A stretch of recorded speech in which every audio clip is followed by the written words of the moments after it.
fell one time, then I fell again. I fell a third time, can't get away from the sin.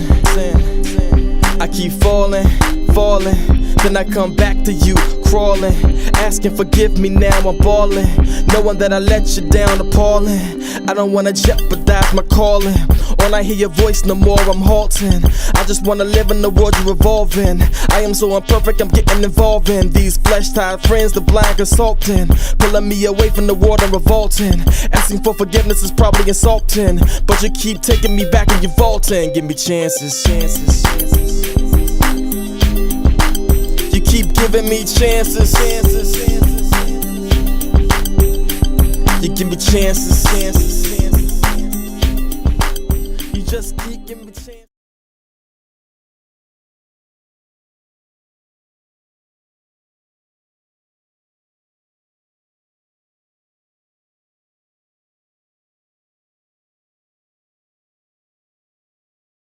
King.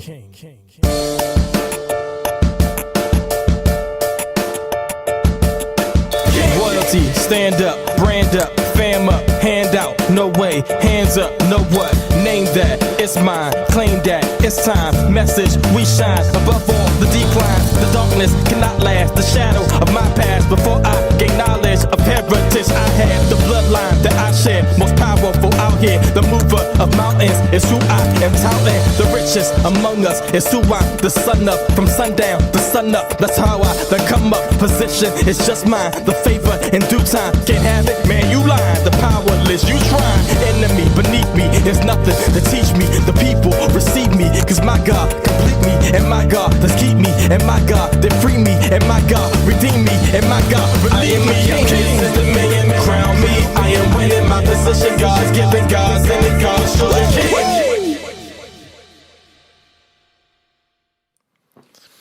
Ladies and gentlemen, welcome to the Elevation Podcast. My name is Shawn, Riff-Raff, and I am here on another Tuesday night at 7:30 p.m. just to have more conversations with more people around the world, trying to elevate you to another level, trying to get you to inspire yourself, move to a new level, get some knowledge, get some wisdom, and just, listen to a cool conversation. Hopefully you guys converse with me, put something in the comments, that type of thing. Today I have someone with me who is an author. She just wrote a book. It is called The Prescription is in the Dirt. She talks a lot about childhood trauma and depression and self-discovery. It is such a wonderful, time to talk to different people, different authors. And I am excited to have her. Her name is Fatima Oliver. How you doing? I'm doing so good. Thank you so much for having me on, Shawn. I appreciate it. Thanks for coming and dealing with me. You're going to be dealing with me too. I I haven't gotten an opportunity to actually read your book yet. I am going to I'm going to order it right after we finish this, and then I'm going to read it. I'm going to hold you to that. I will no, definitely. I try to get everyone who is an author or a musician or anything that comes on. I try to make sure I have their product so I know, who I'm dealing with. But before we get really into this conversation, which I've got a feeling is going to be good. Before we get into the conversation, I want to ask you a little bit about you, because I like to, set up the context for people to understand, who it is. Some people may have heard of you. Some people may already have your book. Who knows? But, I want to know, just who you are from in your words, who you are, where you from, how do we get to Fatima Oliver today? Yes. That's a loaded question, but I'll It try. always is. So I was born and raised in Las Vegas, Nevada. Definitely in the roughest parts of Vegas, believe it or not. There are some rough parts of Vegas. And wait, Um, if you ride the what is that called? What is that bus called? If you ride that all the way to the end of the strip and yes, ride that's it when it all the gets a way to little rough. yeah, I did that before. I Yeah. don't know what's the name of the bus. Is it called the Lynx? Is it? I'm Is not the sure, but it was well the cat bus. We call it the cat bus. They probably changed yeah. the name, not sure, but either way, absolutely that it'll take you from one end of the strip to the other end, and as soon as you get towards the beginning of the strip, you start to say, "Let me get back on that bus and go back down." I grew up on that side. I got you. So, Gotcha. yeah, so, born and raised, very proud, Tarkanian legacy holding, UNLV all day long, repping all day. So, outside of that, I have 4 boys. I grew up with all boys, and I was the only girl. Definitely not a princess type of vibe in my home. Very Right. tough as nails type of vibe. And I wound up having 4 boys, which is funny. I say God has definitely a sense of humor. That is 'Cause interesting. we talk a lot about poop and farts and whatever in the house, and that's our love language, and that's just how it is. And, um, yeah, but, I don't know, my heart's content. What I love to do the most is I love to do mud races. I've done Spartan, I've done Savage Race, I've done Battle Frog. I don't finish first, but I love to do it. I love the races, and it definitely has taught me that I'm tougher than what I thought I was. It Sure. definitely, pushes you mentally, and I've Mm, taken that same type of push, honestly, into the workplace and into anything else that I've done. So those sure. type of races have definitely developed a much more warrior inside me. I'm a lover of God. He is the heart of my life, my everything. He has brought me through so much things. I didn't even put everything Yeah. in the book, and Yeah. I'm just really in a definite place where I'm loving life and I'm loving what God is allowing me to experience. I could go on and on. I'm definitely a talker, a rambler at times. So I'll let you ask away. I'll take over. Yeah. You and me both. That's probably not a good thing. Um, let's talk a little bit about your book because your book, you know, how did you come up with the title? Yeah. How did you come up with the title? Because that's a very very interesting title.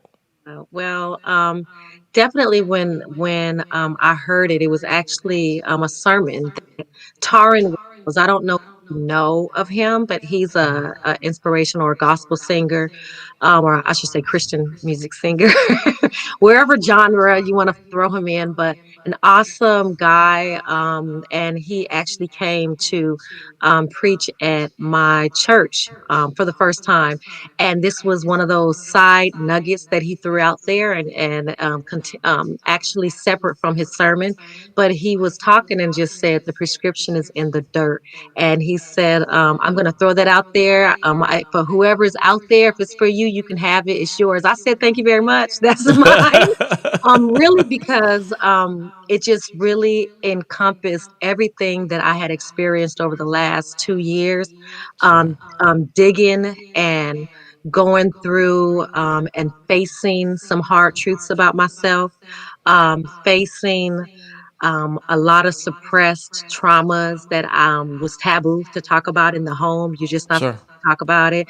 That type of stuff that I had carried with me throughout my entire adulthood, and really was at a place where it was boiling over emotionally, and I didn't know what to do with it. So God allowed me to find a tribe of people through therapy and through my church to be able to pull back the layers on those traumas. And in that, I view that as the dirt. And the reason why I say that is because just like with trauma, I'm sorry, just like with dirt, trauma can bury you if you allow it Yeah. to, and you will wind Yeah. up be walking around in relationships, having children, going on with life, trying to be a member of society, but dead on the inside. And that is truly where I had come to a couple years ago, where I truly was in a space where I felt like I was losing my natural mind. I would be in the car just crying and saying, God, what's wrong with me? Because I can't get a hold of myself. Everything seems to be okay. I got a good job,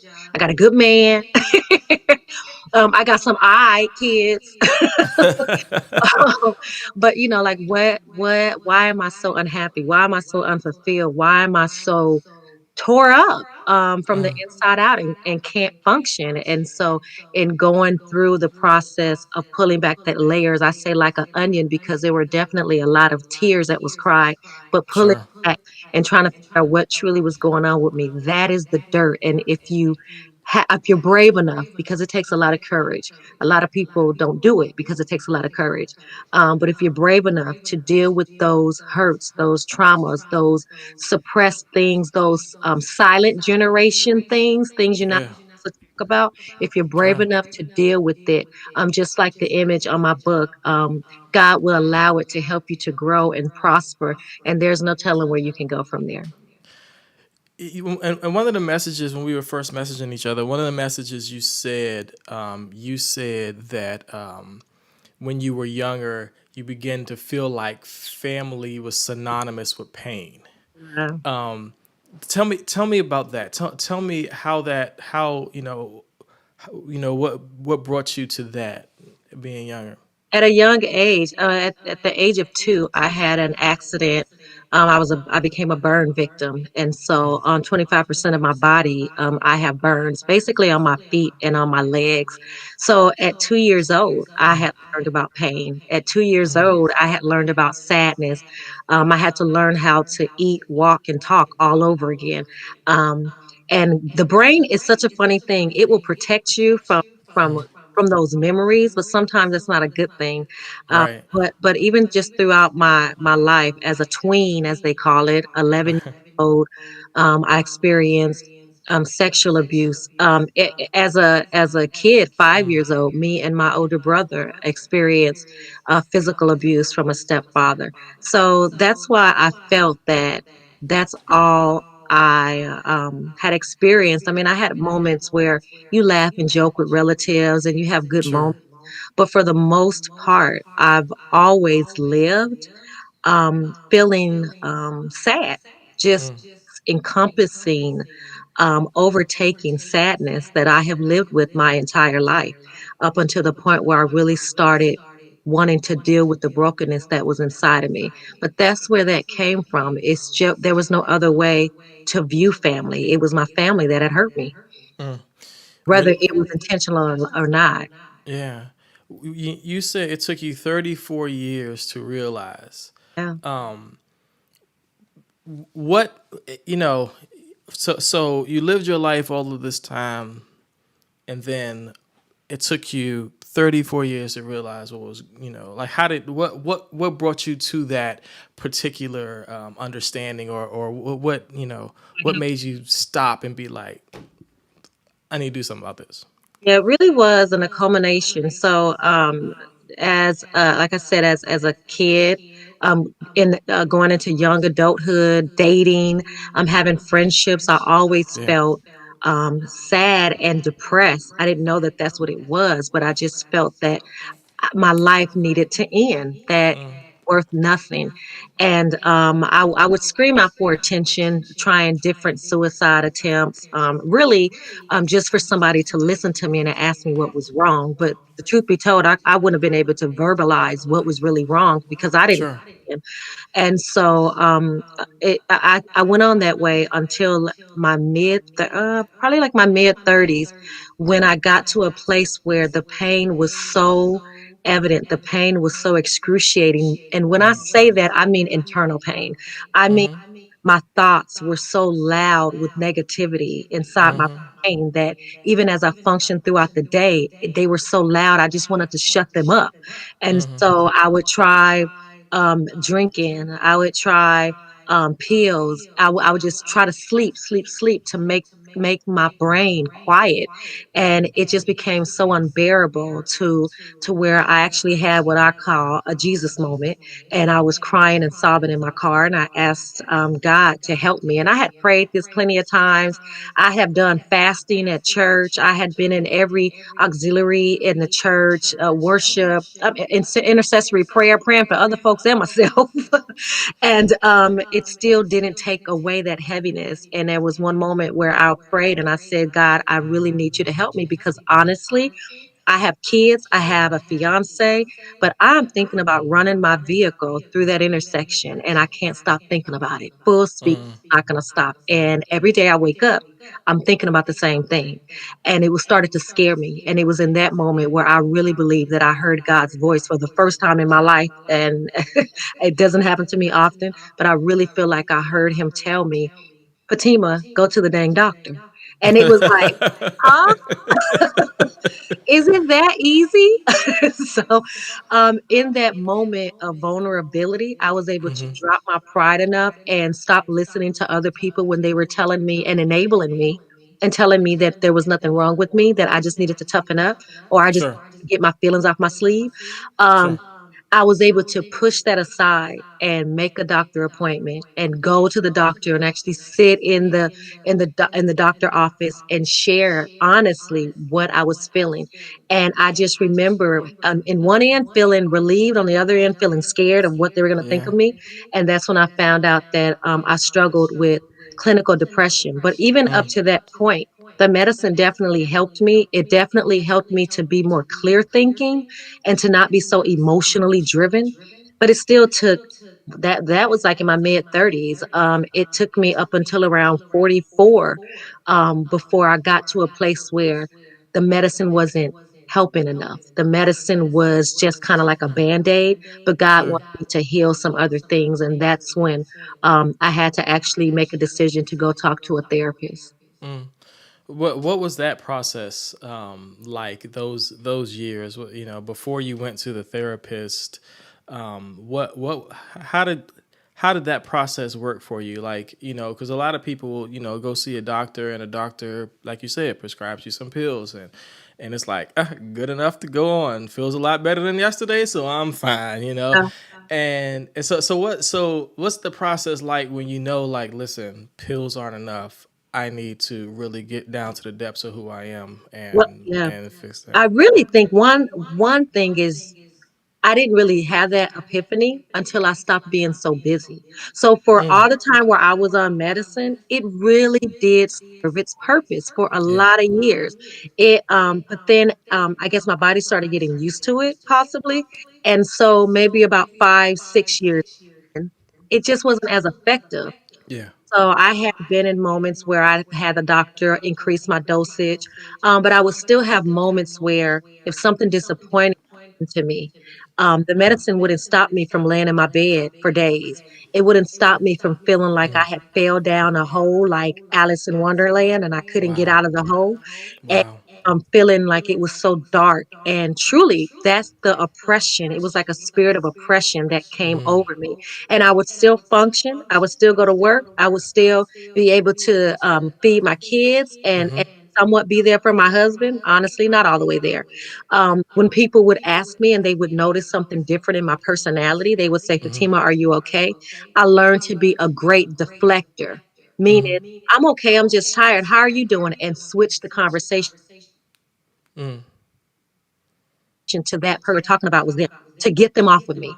And so I learned how to operate when I was in a great depression. And I would stay in that space for about 2 weeks, really contemplating suicide. And something would happen and I would pray and somehow find my way out of that space and then move on.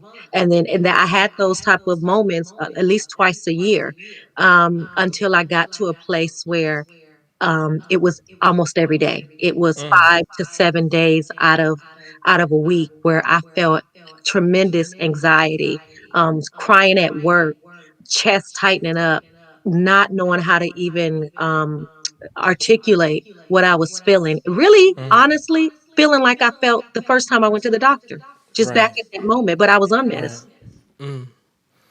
So so and so busy. Um, yeah, go ahead. I'm sorry. oh no, but when you got to the point that the medicine wasn't enough, so you what happened in therapy that pushed you to a recovery play? What happened in therapy? Like, what did you see about yourself?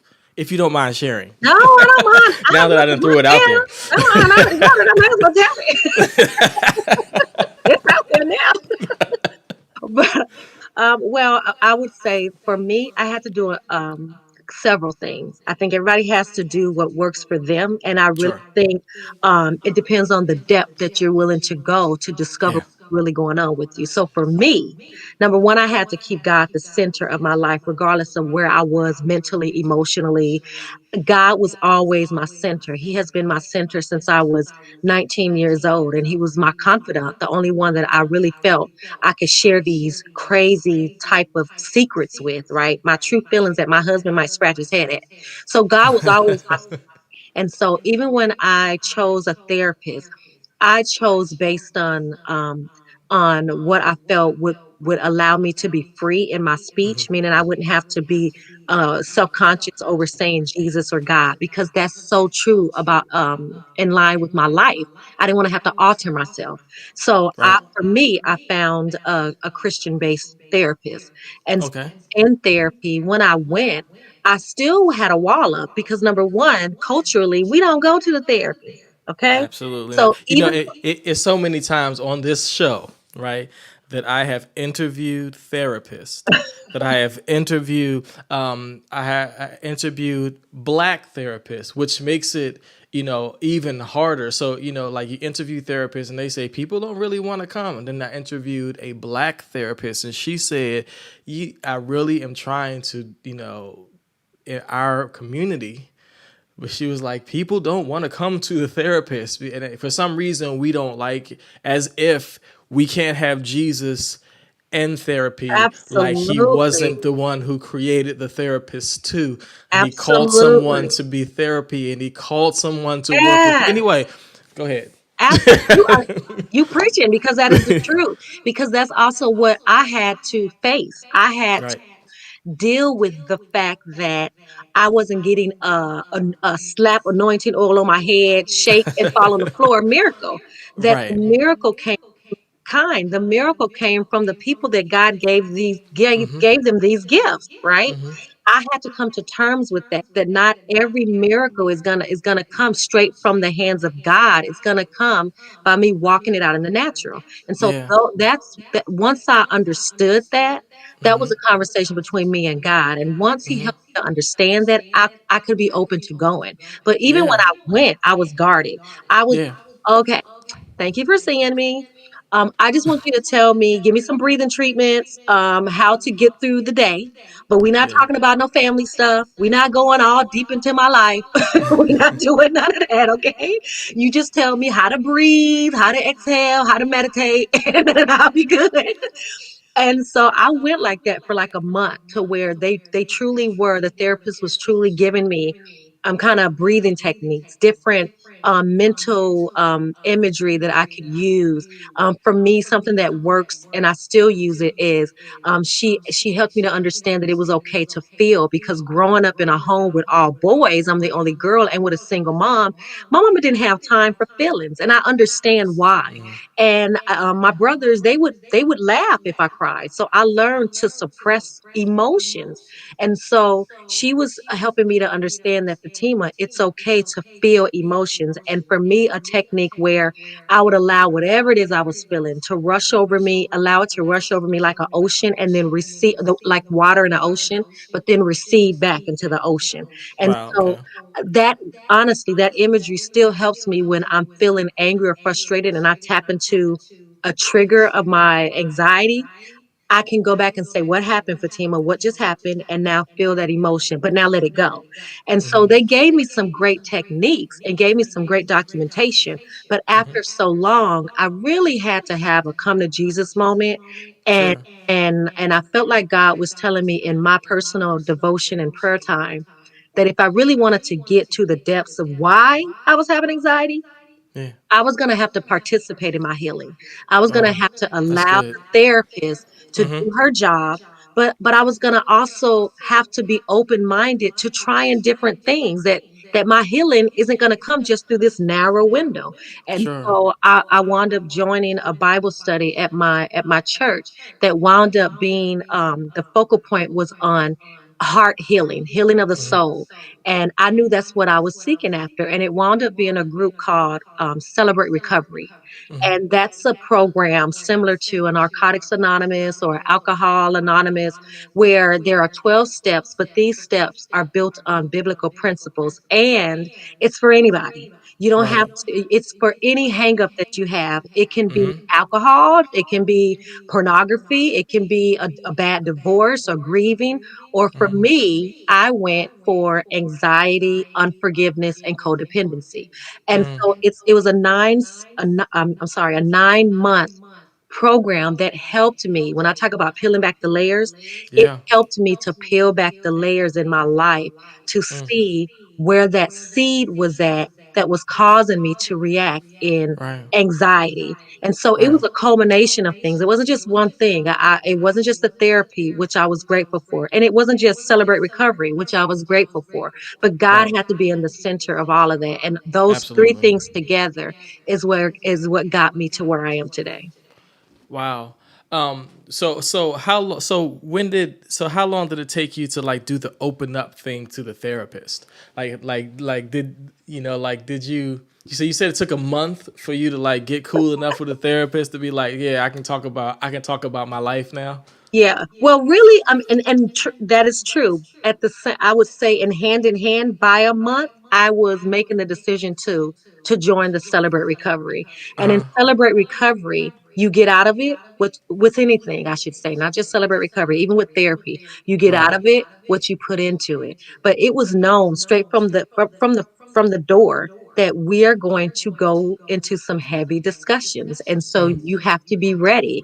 And it started out with about 50 women, even though this is not a women based ministry, it's for anybody. Celebrate Recovery, you can find them all over town in any state. All you got to do is Google it. But this specific one was for women. We started out with like 50 women. At the Wow. end of the 9 months, it was like 12 women. And that was Wow. because the work was so hard. So when I started in Celebrate Recovery, it forced me to make a decision. Either I'm going to be candid and be honest, or I might as well just not even do it. And Right. so the therapy helped me. It came alongside with that because while I was going through the books and reading questions like, who hurt you? Or how do you handle that hurt? How has it damaged you? How do you your relationships with your spouse? Those type of questions. I was able to take those conversations that I was having with myself and talk to a therapist and say, you know what, I didn't realize I had this issue. And then she helped me to be able to say, well, Fatima, where do you think you got that from?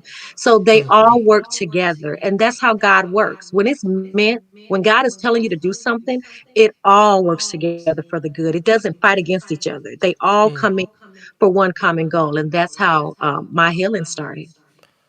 What would you say? Because you have a really powerful story.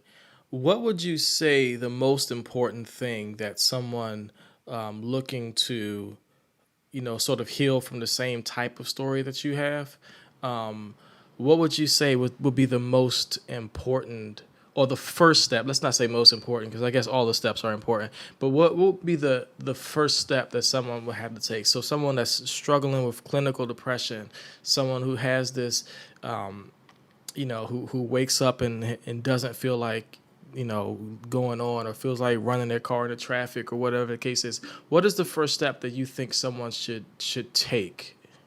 Well, I would definitely say that we can't heal if we're not willing to deal with the truth of our past. A lot of people say forgive and forget, but that's not healing. Right. It's going to catch up with you, just like an injury. If you have an injury and you don't get it treated, and you try to move on and stay in a sport, eventually that injury is going to catch up to you because you Yeah. didn't deal with it. And so, Right.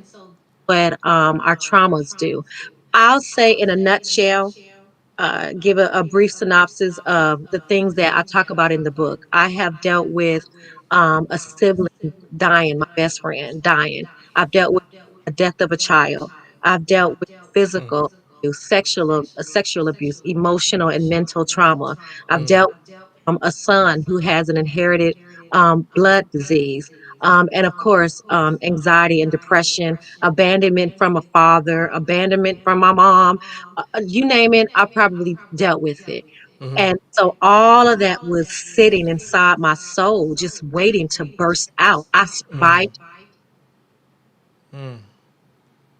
because we learn to survive with the emotional trauma of it. So I would say to anybody that has those type of experiences and are trying to figure out their first steps, for me, I give a couple baby steps. And the things that helped me was number one, I had to realize that I needed a safe place to fall.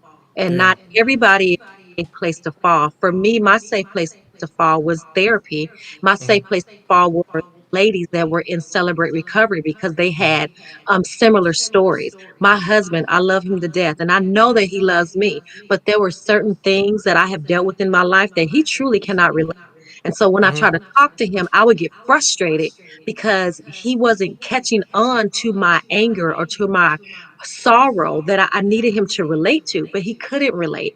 And Right. so it wasn't fair to me to put that responsibility on him. Everybody Yeah. needs a place to fall. And so it's important to find that. And what I would say is if you are having your ugly cry, your snotty cry, and your hair is a mess and you stink from 3 days because you ain't changed your clothes, and somebody will come over and help you clean your house and help you bathe and pray with you, that's your safe place. Everybody needs their safe place. Another thing that I would say is um, it was very important for me to understand that my victim mindset had to change to a victor mindset, Yeah. meaning I know that I was a victim. You can read my book, Shawn, and you will say, dang, that happened to her. Yes, I was a victim in a lot of things, but I Yeah. do believe that we are held accountable for which we understand. Yeah. And that means at some point we have to take accountability for our lives. At some point we have to say, I can't change my past. I'm not going to ignore my past, but I can't change it. But I do have to say so in how my future is. And so you have to take your thoughts captive. If you're having negative thoughts constantly in your head, you have to make permanent a determination that you're going to get those thoughts captive. So I could go on and on, but I would say at least those two things would get you on the route to some sort of soul healing. And definitely, if you are in a mental crisis, you definitely have to look out for yourself. You definitely have to reach out to some type of medical professional or therapist. Sure. One thing you said just now, and I find interesting and extremely important, is that your husband couldn't help you, and I think that I find that extremely important that you would mention that because I try to tell people all the time your spouse is not your therapist, and the weight that you put on your spouse to be your therapist is often unfair, right? Because they didn't they may care, they may have empathy, they may have understanding, they may love you, but they don't know what to do. And sometimes, at least I think the one thing I think is good is that your spouse wasn't enough for you, so you knew that he wasn't it. I think that some spouses try to give advice with the grace they did not have, and like you just gotta get over it. Eat some Ugh, soup. Like yeah. whatever. And those are fighting words. Those are fighting words. When you Yeah. have this type of trauma, those are fighting words. It's like you and so I would take it as he don't care. He Right. doesn't understand my pain, and I don't understand why he don't love me enough to try to understand my pain. But it doesn't Right. mean he wasn't trying. He truly just didn't get it. He didn't And understand. and I'm so grateful to have had that moment in my head because nobody taught me that. I had to learn that. And it took a lot of frustrating conversations, but I had to learn that it just wasn't cool to put that pressure on him to be something that Right. he couldn't be for me. He can't be my happy. He can make me happy. And I would hear that as Right. a young girl in my 20s, and I would be like, what you mean they can't make you happy? What you mean? But I love him. But no, they truly can't make you happy. He can make me Right. happier, but at the end of the day, he should not have the key to my joy. You know, Right. Absolutely. that is what I had to learn that he don't have the key. Right. But he should not be expected. to have the key to my joy. We should not try to manipulate our spouses to feel something that we're missing when we could just get some courage, put on our big girl panties or drawers, whatever, and go see a therapist or go to the doctor or get down on your knees and ask God to show you and journal until he gives you the answer. But don't put that unfair expectation on your spouse. It's really it's almost like an unfair fight. They can't win, you know? They can't win.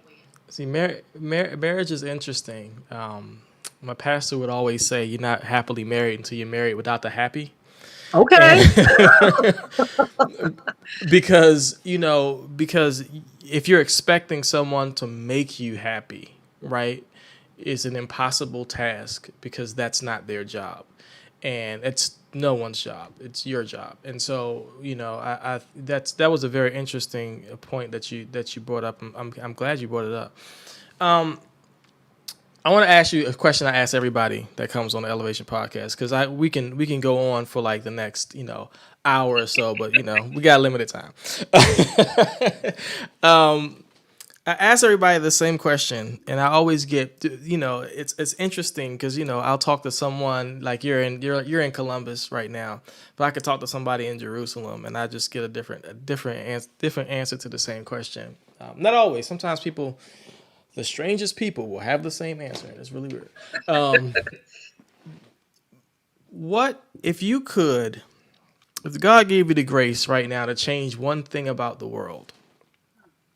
If he said, "All right, I'm gonna do it like Morgan Freeman and Jim Carrey," and he gave you the grace to change one thing in the world, what would it be? Hmm, that's a tough one. First thing that came to my mind is, and it sounds cheesy, but I guess I'm a little cheesy. Um, my husband would say I am. It's kindness. If everybody could just be more kind. I just feel like kindness is free. It don't cost nothing. And it's just sad that we live in a space right now where everybody is so defensive. I actually was just journaling that this morning, that we live a life where we all we are all soldiers to a fake castle. It's like we just walk around with swords in our hand, just ready to slice people. Yeah. And so anytime somebody says something to us, we get defensive and we snapping, and we always looking at people for them to be throwing shade when they could just be asking a genuine question. I just Sure. feel like if we could all soften our hearts, if God gave us the ability to soften our hearts a bit, to show kindness to people, that in itself could help change so much. It could help people to understand how more alike we are than we aren't. Because I've also talked to people truly globally. I'm shocked to even be able to say that. But I literally have, and it's amazing to me that I've talked to somebody in Australia. I've talked to somebody in London. Last week, I talked to somebody from Malawi, Africa, which was awesome. But our conversation was some of the things that we've lived through were so similar. So And similar. it's amazing that Yes. how similar we are. And I just feel like if we could all just tap into the fact that we truly do have so much more in common than we do a different, or Yes. not in common, I guess. Yeah. If we could Yeah. tap into that and in that show grace to other people, I truly believe in my heart that this world will be so much better, if not for us, for our children, for Yeah. my It, children. at the core of all of our humanity, there is all the basics humanity, like the basic human thing. Of course, we split all the time between tribes and cultures and practices and belief systems and all of these things that make up personalities. But if you strip that back, right? If you strip away the tribe, and if you strip away the culture, and if you strip away the language and the country and all of the things that we do, and you just look at we strip down to basic humanity, right? You'll find that we're all very similar. Kindness is something people say on the show when I ask them that question all the time. But it's funny because I can see another author that I interviewed from San Francisco say the same thing, right? And completely different than you, completely different background, completely different story. And you know what I mean? Like you can see different, people say the same thing. So that's so cool. I got one more question to ask you. It's just popping in my head, but I'm thinking about you as I think about my 10-year-old daughter, right? Yeah. And so little girls in the room, Yeah. and you got a bunch of little girls in the room, and you've got to speak, and you've got to say something, to speak to the little girls in the room. What is it that you're going to say to a bunch of little, let's say, 8 to 12 year olds in a room? Now that's really tough because I have all boys and I get scared around girls. So, no speech here. No, I'm just playing. What I would honestly say is something that I would have said to myself when I was 11, and that is, you are beautiful, you are courageous, and you are intelligent, and you can do absolutely anything that you put your mind to. You have more greatness in you than you even know. And don't you let anybody, and I mean anybody, tell you differently. That's what I would have told myself, and I wish that my parents would have told me that as a young child. I think I would have been here so much sooner. I totally feel you on that. I appreciate that. I want people to know how to get in contact with you. Tell me, what's your contact information? I know your website. I know you have a website. It is here. Here we go. Fatima C, right? Yeah, so www.fatimasi.com. And I'm happy about the website because I actually have a place where if you go under the about page and you scroll down to appointments, there's a place where you can actually schedule some time with me for a safe place session. Earlier, I talked about I think everybody needs a safe place, but sometimes it takes a little trial and error to figure out where that safe place is. Well, I want to be that for somebody like somebody was for me. So that's my form of paying it back. I really feel like it's my ministry. And what that would look like is if you're just going through something, you feel like you're afraid to talk about it with people, you really need to get it out because holding it on the inside really isn't going to help you. I know that for a fact. You can come, set that time up on my calendar. We have 20 minutes to talk, and really, you're going to talk, and I'm just gonna listen. It's a girlfriend's code, so do not ask me for input if you do not want it. Okay. I truly am there to listen. That is truly what I'm there for. You would be amazed the power that resides in just being able to. And so on my website, www.fatimac.com, under the About page, on the About page, under appointments, you'll be able to see that availability there. Pull up my calendar, book some time. There are some guidelines there, but definitely I would love to be there for people like people were there for me. But also, you can find me on, of course, Facebook at Fatima C. Oliver, Instagram, Fatima C. Oliver 1975. I don't know why they put that on there, but and then Fatima C. Oliver actually on LinkedIn. And finally, definitely get my book. Please, if you like this conversation, please support a sister and get my book. Okay, it's an ebook, and if you like digital books, and it's also in paperback version. It's a reasonable cost, but I think there's a good seed of healing in there, and I pray that it blesses anyone that reads it. I'm gonna put your book back up here. I'm gonna tell you this because I research. Like I don't just get anybody on my show, right? Well, okay. So I'm no, I just so you know, I did a lot of research. The reviews on your book are amazing. Like there are a lot of reviews there. There are a lot of reviews, And they're not and my family. My family uh, mad at me right now. It e- ain't them. even if it was your family, it would be your family wrote some great reviews. But my wife always looks at the reviews. So if Yes. if it does not review well, she probably won't buy it. I'm not Yes. the same. No, no, I'm the I same will way. buy something that don't review well and be like, that's why this thing don't review well. Um, but there are some amazing reviews on your book, amazing. So I definitely want to encourage people to get that. And I It's on appreciate you for. Amazon. I don't think I even said that. I said everything else, but I didn't say where they can get it. So it's on Oh Amazon. yeah, yeah, definitely. Well, I definitely appreciate you for coming on. I appreciate you for sharing your heart and sharing your story.